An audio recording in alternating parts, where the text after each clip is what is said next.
Good morning. I wanted to share with you guys today 9 things to keep in mind when you're getting out of a relationship with a narcissist, and specifically the number one thing. Um, if you want to leave a relationship with a narcissist, the first thing that you need to do is to keep in mind what you want most, not what you want now. Because if you think about what you want now, you won't get to where you want to go. In the short term, things are going to be hard. It's going to be difficult. But if you think about what you want most, it will give you the courage that you need to continue to move forward to get you to where you want to go. So, number one is the reason that most people don't leave a relationship with a narcissist is because they don't have good boundaries in their life. They don't understand how to set up boundaries, and then they don't understand how to enforce them and set up consequences for people who break those boundaries. So boundaries teach you to love yourself, and they also teach other people how to love you. They show them respect and teach others how that works when they're interacting with you. This is really important, especially if you want to fulfill the thing that you were created to do and reach your destiny. Number two, after you've set up boundaries, you need to ignore the narcissist as much as possible. If you can take away their attention, you can take away their control. They must have your attention because it's their power supply. They are energy thieves and they need your attention in order to maintain their control. So ignore them as much as possible. And if you have to speak with them, keep answers short and to the point. Don't react to them because they're going to do things to get you to react. That's what they do. They like knowing that they've gotten something out of you, some sort of energy from you, even if it's negative. Don't feed into them. Do not fight them, no matter what kind of things they're saying to you, even insane and crazy accusations. Do not feed into them. Do not try to justify your actions or explain things to them. You have to remember your first rule of setting up boundaries and enforcing them. So it's really important. And if you must communicate with them, you need to do so clearly and within the boundaries that you've already set. You know, boundaries are important because, first of all, you need to set them for your own self. If you can't say no to somebody, you should not be saying yes to them. So boundaries help you understand how to control your own reactions and your own behavior. And then in turn, you can set boundaries and expect other people to follow those behavior principles as well. If you have to communicate to a narcissist after you're leaving, in the process of leaving, or once you've left the relationship, because they will come back, they will definitely do something to try to draw you back in. It's really important that you remember those boundaries and you stick to them in clear and concise answers, and you stick to the boundaries that you've set for yourself. Number 5, if you make a decision to not communicate with a narcissist, you have to have a plan in place, especially if you have codependency issues. You need to get a support system, people who can help you monitor and behave according to the boundaries that you've already set in place, because it's really easy to think about what's happening in the short term. You know, it's uncomfortable, you're doing something new, you're leaving a person that's probably been in your life for a long time. You know, especially if it's a parent or a sibling, something like that. And it's causing your life an upheaval. And so you really need to have a support system, or at least people who can help you remember your boundaries and stick to them. You need to be clear about your decisions and state them boldly. You need to also believe in your instincts. Number 6 is believe in your instincts. I believe that God is trying to communicate to us all of the time, and yet we're often not paying attention to what He is saying. Your instincts were there to protect you. They're there to guide you. You need to pay attention to them. So never ignore your own feelings. 7, be realistic in what is happening. A lot of times with narcissists, and I'll speak about this a little bit more tomorrow, they employ a tactic called gaslighting, where they attempt to make you think things never happened. They will adamantly deny things ever happened. They will twist facts. They will try to get you to think that you are crazy, that you are remembering the thing wrong. So when this was happening to me, I've always journaled since I was a teenager. I've been journaling, and I kept a journal of everything that was happening. Even just in the moment, I would just write myself a note in my phone. That way, at the end of the day, I could look and see all of the things that had happened.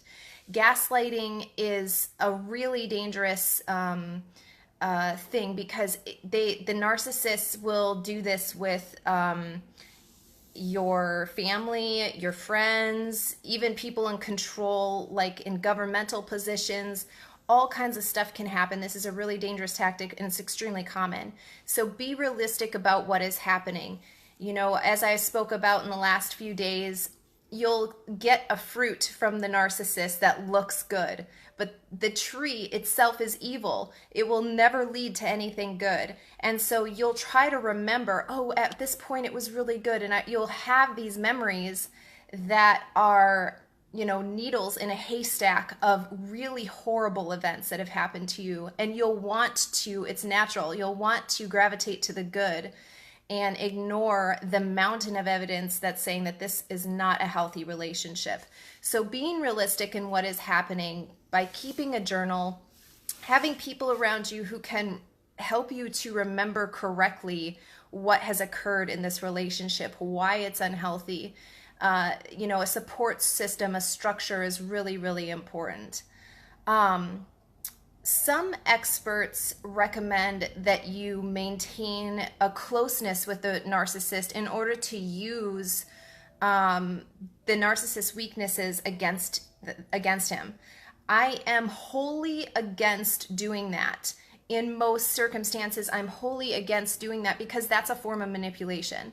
And only in, you know, every situation with a narcissist is different, because there's narcissists, NPD, people with narcissistic personality disorder, tend to have other mental disorders. Some of them are extremely violent. And so, you know, I want to say that it's a case-by-case basis, but, you know, we shouldn't use manipulation to get what we want, unless, you know, your life is in danger, or your children, something like that. Of course, do whatever you need to do, but don't stay in a relationship thinking you're going to gather a whole bunch of evidence and then somehow use it against the narcissist. That, first of all, won't happen, because the narcissist has been doing this much, much longer than you have, and it's not going to amount to what you actually want. You know, the things that you get by scheming and by dishonest means, you're going to have to employ those means in order to keep the thing that you got.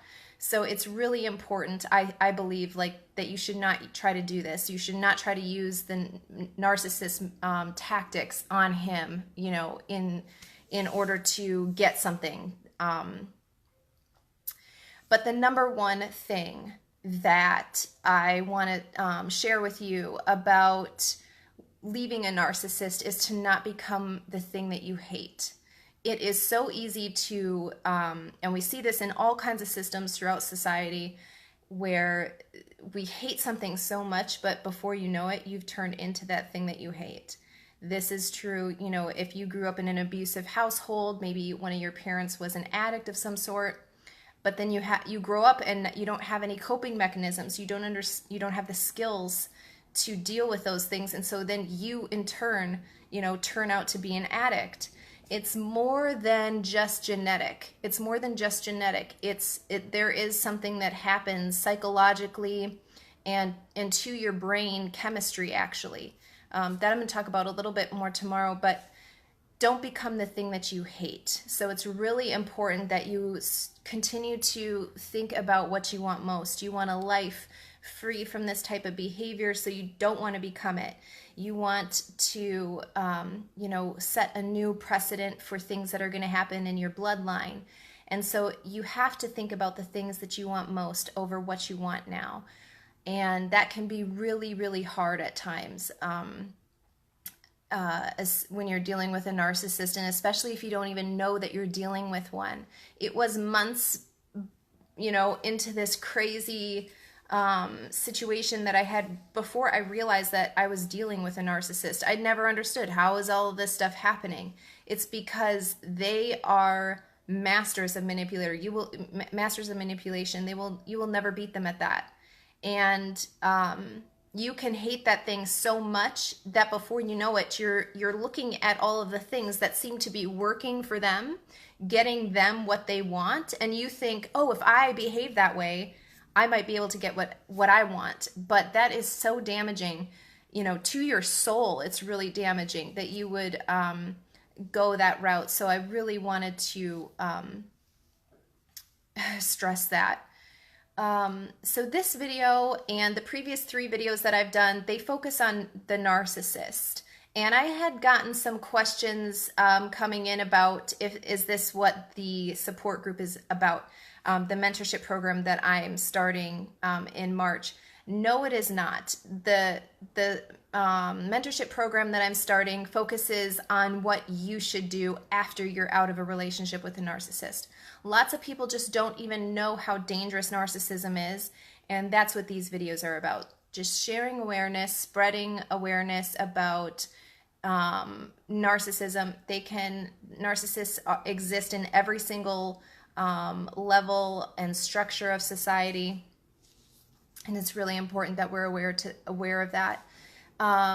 Additionally, yesterday on my website, I posted some resources that can help people who are in or who are getting out of narcissistic relationships. There is a PDF there that you can download, and that's just something that I compiled over the past 2 years. Just various resources that I used myself, and I wanted to be able to share that with other people.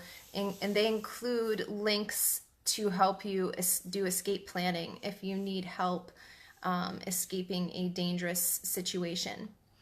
So please download that and share it with whoever needs it. Tomorrow is the last video in the series that I'm doing, and it's going to be about, again, some of the tactics that narcissists use and the effects of narcissism, such as gaslighting, and the effects that it can have in terms of trauma bonding, and how this changes the chemistry in your brain. And that's why a support system around you, people who understand and who want the best for you, it's really important.